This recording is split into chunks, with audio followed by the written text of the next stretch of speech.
আসসালামু আলাইকুম। সবাই কেমন আছেন? ঈদ মোবারক।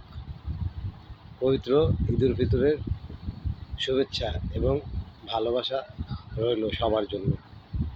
সবার জন্য দোয়া করি এবং সবাই সবার জন্য দোয়া করবেন যেন আল্লাহ তাআলা এই ঈদের নামাজ শেষ করার পর থেকে সবাই যেন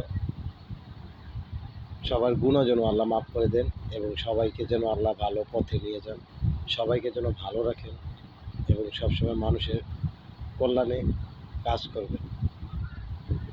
আল্লাহ সব কিছু দেখেন, সব কিছু জানেন। আল্লাহর উপরে এই পৃথিবীতে কেউ নাই। আল্লাহই সব কিছুর মালিক।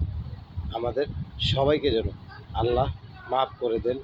সবাই আল্লাহর কাছে দোয়া করবেন এবং ঈদের পর থেকে আল্লাহ যেন সবাইকে নিষ্পাপ করে দেন। সবার জন্য দোয়া ও ভালোবাসা রইল। সবাই ভালো থাকবেন। আল্লাহ হাফেজ।